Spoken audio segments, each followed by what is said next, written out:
পিচ্চিটার একটা পা আমার পেটের উপর আর আমার মাথাকে নিজের বুকে শক্ত করে জড়িয়ে আমাকে কোল বালিশ বানিয়ে ঘুমিয়ে আছে। আমি পিচ্চিটার বাহু থেকে নিজেকে ছাড়ানোর চেষ্টা করছি, কিন্তু পিচ্চিটা আমাকে ছাড়ছেই না, আরো শক্ত করে আমাকে জড়িয়ে ধরছে। তার মানে পিচ্চিটা এখন জেগেই আছে। আমি বললাম, এই পিচ্চি, আমাকে ছাড়ো বলছি। পিচ্চিটা আমাকে ছাড়ছে না। আমি এবার জোর করে পিচ্চিটার থেকে ছুটে আসলাম। ফ্রেশ হয়ে রুমে এসে দেখি পিচ্চিটা নাই, হয়তো উঠে নিচে চলে গেছে। আমি রেডি হয়ে নিচে খাবার টেবিলে চলে আসলাম। সবাই একসাথে নাস্তা করছি। আব্বু বললেন, জিমিন, তুই কোথাও বের হবি নাকি? জি আব্বু, বন্ধুদের সাথে একটু দেখা করতে যাব। তাহলে বৌমাকে সাথে করে নিয়ে যা, একটা ভালো কলেজে ভর্তি করে দিস। আব্বু, তার চেয়ে বরং ওকে বাড়িতে পাঠিয়ে দাও, জাঙ্কুকে ওর বাড়ি থেকে পড়াশোনা করুক। পিচ্চিটার হাসি মুখ মলিন হয়ে গেল। আব্বু বললেন, জাঙ্কুক এখন আমাদের বাড়ির বউ, আমাদের বাড়ি থেকে পড়াশোনা করবে। তোকে আমি যেটা বলেছি তুই সেটাই কর। আমি মুখ গোমড়া করে বললাম, আচ্ছা আব্বু। পিচ্চিটার মুখে হাসি ফুটে উঠলো। আমি বাইক নিয়ে পিচ্চিটার জন্য বাইরে দাঁড়িয়ে আছি, কিন্তু এখনো আসছে না কেন? সে কখন থেকে রেডি হয়ে গিয়েছিল, কিন্তু কিছুক্ষণ পর পিচ্চিটা বেরিয়ে আসলো। আমি পিচ্চিটাকে দেখে হাঁ করে তাকিয়ে রইলাম। পিচ্চিটাকে সাদা একটা পরী লাগছে। পিচ্চিটা একটা সাদা জামা পরে বের হয়ে আসলো। ঠোঁটে লাল লিপস্টিক, চোখে গাঢ় করে কাজল। এক কথায় অসাধারণ লাগছে পিচ্চিটাকে। এভাবে তাকিয়ে আছো কেন? আমার লজ্জা লাগছে তো। পিচ্চিটার কথায় আমি ওর থেকে চোখ সরিয়ে নিলাম। যেভাবে সেজে আসছিস, বোঝা যাচ্ছে কোনো বিয়ে বাড়িতে যাচ্ছিস। বাড়ি, নিজের বরের সাথে আজ প্রথম কোথাও একসাথে বের হচ্ছে, একটু সাজবো না? এটাকে একটু সাজা বলে? আচ্ছা, তাড়াতাড়ি পেছনে উঠ। পিচ্চি একটা লাফ দিই। ওয়াও, আমার বাইকে যাব। হুম। পিচ্চিটা হুট করে এসে আমার গালে একটা চুমু খেল। এই পিচ্চি শয়তানি, আমাকে চুমু খেলি কেন? পিচ্চিটা আমার কথায় উত্তর না দিয়ে বলল, জানো, আমার অনেক দিনের স্বপ্ন আমার বর আমাকে বাইকের পিছনে নিয়ে ঘুরবে। সেই স্বপ্নটা আজ পূরণ হতে যাচ্ছে। তুই স্বপ্ন দেখ আর আমি যাচ্ছি। এই বলে বাইকটা স্টার্ট দিলাম। এই না না না, আমি উঠছি তো। পিচ্চিটা পেছনে উঠেই বসতেই আমি বাইকটা ছেড়ে দিলাম। কিছুক্ষণ পর আমি বাইকটা একটা জায়গায় থামালাম। পিচ্চিটা বলল, আমরা কি কলেজে এসে পড়েছি? না। তাহলে এখানে বাইক থামালে কেন? দরকার আছে। পিচ্চিটা আর কিছু বলল না, চুপ করে বসে রইল। আমি ভাবতে লাগলাম, সামনে তো বন্ধুরা আড্ডা দিচ্ছে, আমার সাথে যদি এই পিচ্চিটাকে দেখে তাহলে তো আমি শেষ।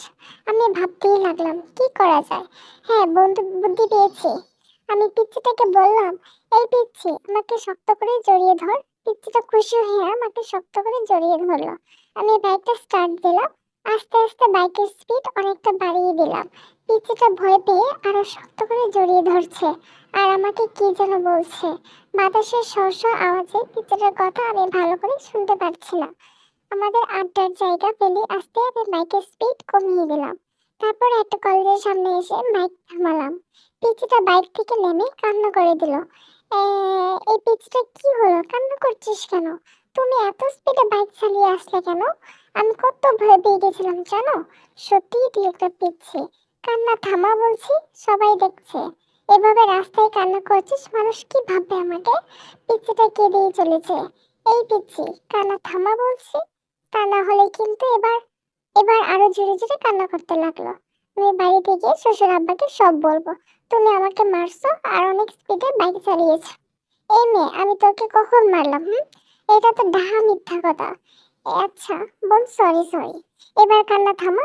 দেখ লোকজন কিভাবে আমাদের দিকে তাকিয়ে আছে। তুমি আমাকে বোন বলছো? এবার কয়েকটা লোক আমাদের দিকে এগিয়ে আসলো। লোকগুলো আমাদের অনেকক্ষণ ধরে লক্ষ্য করছিল। কি ভাই, মেয়েটাকে এভাবে কাঁদাচ্ছেন কেন? মেয়ে মেয়ে দেখলে পিছনে লাগতে ইচ্ছে করে, বলে লোকটা নিজের হাতে শার্ট উপরে তুলতে তুলতে আমার দিকে এগিয়ে আসছে।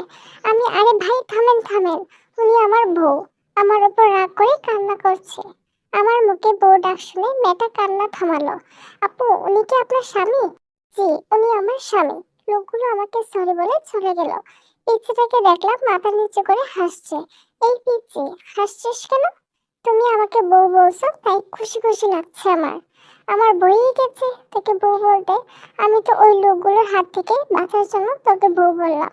যেভাবেই হোক, বলছো তো। পিচ্চিটাকে কলেজে ভর্তি করিয়ে আবার বাড়িতে ফিরছি। এবার বাইকটা আস্তে আস্তেই চালাচ্ছি। কিছুক্ষণ দূর আগাতেই দেখলাম কয়েকজন লোক রাস্তার মাঝখানে দাঁড়িয়ে আছে। আরে, এরা তো আমার বন্ধুরা। এখন আমি কি করি? এখন আমি কি করি? সবাই আমার দিকে রাগি চোখে তাকিয়ে আসছে। আমি বললাম, কিরে তোরা এভাবে মাঝ রাস্তায় দাঁড়িয়ে আছিস কেন? যে হোক বলল, এদিকে যাওয়ার সময় তোকে আমরা পেছন থেকে কত ডেকেছি, তুই শুনলি না কেন? ওহ, তোরা ডেকেছিলে, আমি হয়তো শুনতে পাই নাই রে। জিন, কি রে মামা, পিছনের সুন্দরী মায়াটা কে? আমাদের চোখ টিপে বলল। আমি এতক্ষণ এটারই ভয় পাচ্ছিলাম। যে হোক, হ্যাঁ রে, মেয়েটা কে? আমি কিছু বলছি না। দেখি পিচ্চিটা বলল, আমি ওর বউ। পিচ্চিটা বলতে না দিয়ে আমি বললাম, ও আমার চাচাতো বোন। পিচ্চিটা আবার কান্না শুরু করে দিল। আমি তখন, আবার কিছু বোন বলছো কেন? তুমি বাড়িতে গিয়ে শ্বশুর আব্বাকে সব বলবো। নিজের বউকে বোন বলা হচ্ছে? আমার বন্ধুরা সবাই একসাথে বলে উঠলো, বউ? সবাই অবাক হয়ে আমার দিকে তাকিয়ে রইলো। ওরা আমাকে প্রশ্ন করেই যাচ্ছে তো করেই যাচ্ছে। বাড়ি থেকে ফিরে এসে সব বলছি। ওই বলে বাইক স্টার্ট দিয়ে বাড়িতে চলে আসলাম। এই পিচ্ছি নাম। বাড়ি চলে এসেছি। পিচ্ছিরা বাইক থেকে নামতেই আমি বাইক আবার স্টার্ট দিলাম। পিচ্ছিটা বলল, বাসায় কবে ফিরবে? সেটা তোকে বলতে হবে নাকি? বলে বাইক চালিয়ে চলে আসলাম বন্ধুদের কাছে। বন্ধুদের সাথে আড্ডা দিতে দিতে কখন যে বিকাল 3টা বেজে গেছে সেটা খেয়ালই করিনি। বাসাতে ঢুকতেই দেখি আব্বু ড্রয়িং রুমে সোফাতে বসে আছেন। আমাকে দেখে আব্বু সোফা থেকে উঠে এসে আমার সামনে দাঁড়ালেন। তারপর বলেন, তোর কি কাণ্ডজ্ঞান বলতে কিচ্ছু নেই? চুপ করো। ঘরে যে তোর একটা বউ আছে সেদিকে কি তোর খেয়াল আছে? মেয়েটা সে কখন থেকে না খেয়ে তোর জন্য বসে আছে, আর তুই সারাদিন বকাটেদের মতো ঘুরে বেড়াচ্ছিস আর নিজের ফোনটা অফ করে রাখছিস।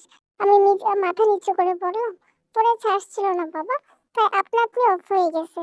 আম্মু এসে বললেন, যা রুম থেকে বৌমাকে নিয়ে আয়, মেয়েটা সে কখন থেকে তোর জন্য অপেক্ষা করে বসে আছে।